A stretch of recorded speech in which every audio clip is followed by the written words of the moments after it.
আজি মাঘৰ বিহু সকলোকে শুভেচ্ছা জনালোঁ মাঘৰ বিহুৰ।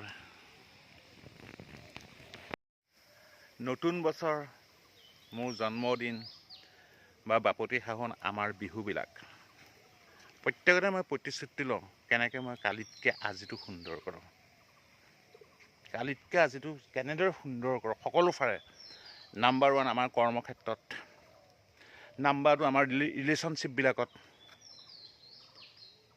প্ৰত্যেকতে কালিতকৈ আজিটো কেনেদৰে সুন্দৰ কৰোঁ সেইটো যদি আমি ভাবোঁ তেনেহ'লে আমাৰ জীৱনবোৰ কালিতকৈ আজি সঁচাকৈ সুন্দৰ হৈ পৰিব। পাৰ হৈ যোৱা বৰ্ষটোতকৈ অনাগত বৰ্ষটো সঁচাকৈ সুন্দৰ হৈ পৰিব। বিচাৰ কৰি চাবচোন কথাবিলাক আপোনালোকেও।